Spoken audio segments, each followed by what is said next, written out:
I can walk out my back door in the wrong month and still come back in with supper.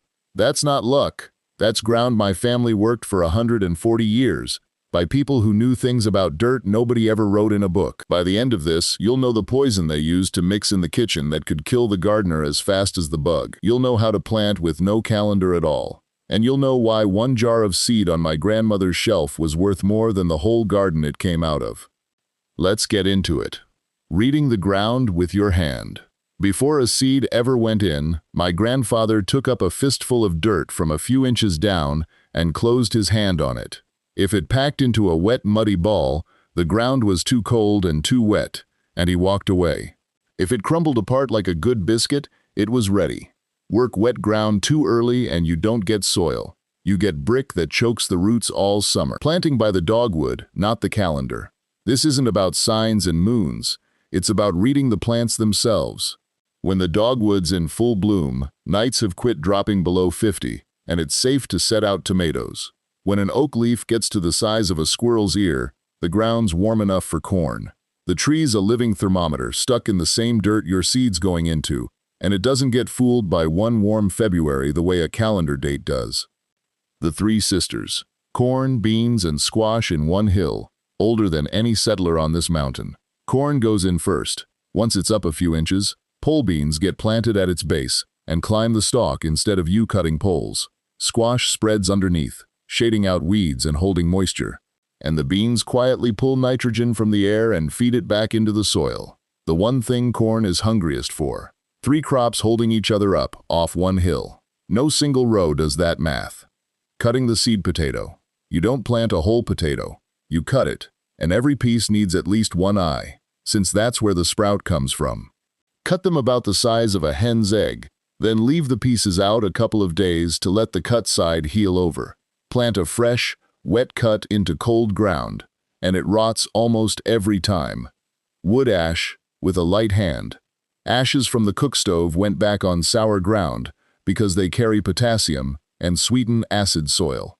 But this is one where the old-timers could do real harm. Ash works fast, and too much shoves soil straight past where anything will grow. The rule was no more than a coffee can or two on a big bed, once a year, only where the ground was already sour. Brushing the peas. Before store-bought trellises, there was the brush pile, leftover limbs with plenty of twiggy fingers, stuck in the row the same day the peas went in. The vines catch hold and climb on their own. Wait too long, and you'll break half your peas trying to lift them onto brush after the fact. Hilling potatoes and corn. Potatoes form up the stem above the seed piece, so the more loose dirt you mound around them as they grow, the more potatoes you get, and any that peek up into daylight turn green, bitter, and genuinely poisonous. Corn gets hilled too, for brace roots that keep a hard wind from laying the row flat. Cover the stem, never the leaves. The manure pile. Fresh manure is so hot with ammonia it'll burn a plant's roots dead on contact. You pile it and let it rot, 6 months to a year, until it's dark, crumbly, and smells like nothing at all. Then it's the best thing going. And there's a real safety rule behind it. Raw manure needs at least 120 days in the ground before you harvest anything that touches the soil. Mulch, putting the ground to bed. Bare dirt in July was a mistake nobody allowed. Old straw, spoiled hay, fallen leaves, 3 or 4 inches thick, holds moisture, smothers weeds before they ever reach light, and keeps roots cool, with a small gap left open right at the stem, so you're not inviting rot. Interplanting onions, garlic, and marigold. Nothing was planted in one tidy block. Onions and garlic scattered among other crops confuse pests hunting by smell, and marigolds tucked in here and there tip the odds a little further. Not a fence, just one more thing working in your favor. A mixed garden never gets hit as hard as one big solid block of a single crop. The scarecrow that actually works. A crow's smart enough to figure out a scarecrow that never moves within about a week. What really worked was string strung between stakes so it hummed in the wind, strips of tin that flashed and clattered, and moving it all every few days before the birds got wise. Watering the root, not the leaf. Water goes on the ground, at the root, in the evening or early morning, never at midday. Water sitting on hot leaves scalds them, and wet leaves overnight are exactly how blight takes hold. One deep soak a week beats a daily sprinkle that only wets the top inch and keeps roots shallow and exposed to the sun. A little at a time, succession planting. Instead of one huge row of beans all ready the same week, you plant a short row, then another 2 weeks later, then another. That way it comes in steady all season instead of a flood you can't eat fast enough, followed by nothing. Now, the one I have to stop and warn you about. The poisons they mixed in the kitchen.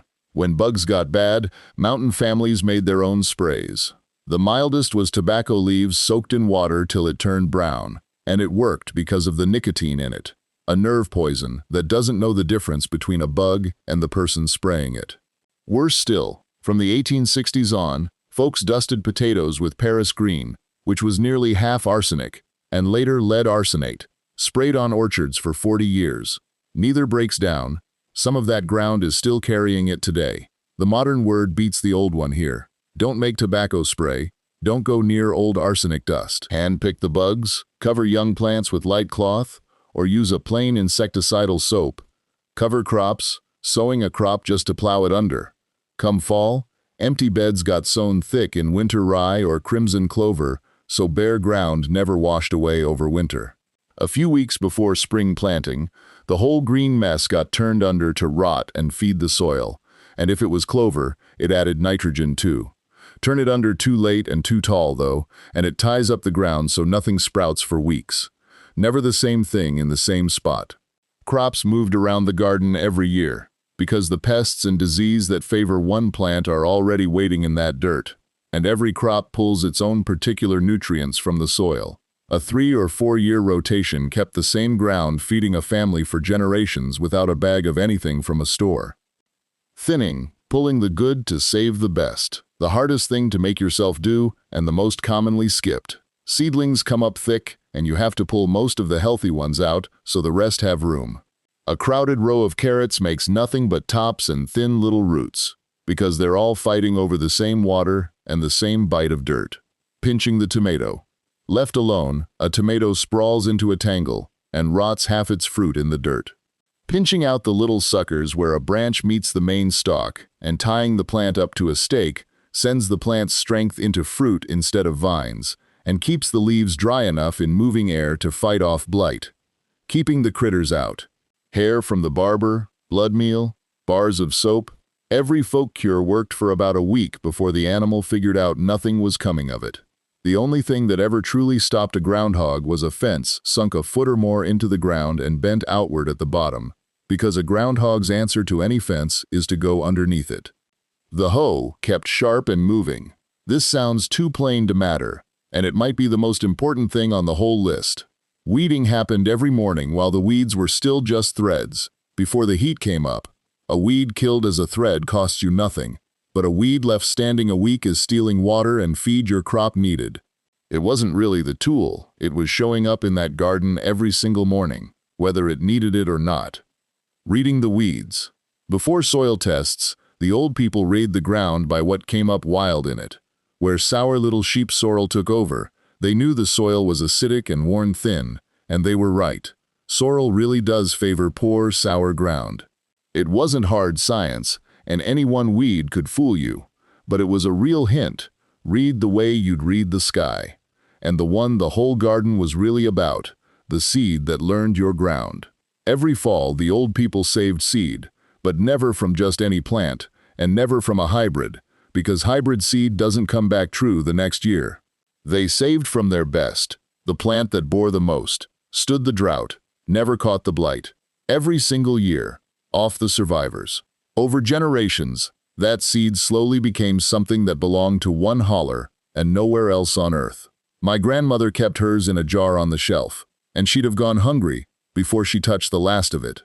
She knew exactly what it was, 100 years of her people, and you cannot buy that back once it's gone. So here's the one thing to try. Squeeze a handful of your own dirt and see what it tells you. Plant one short row, then another 2 weeks behind it.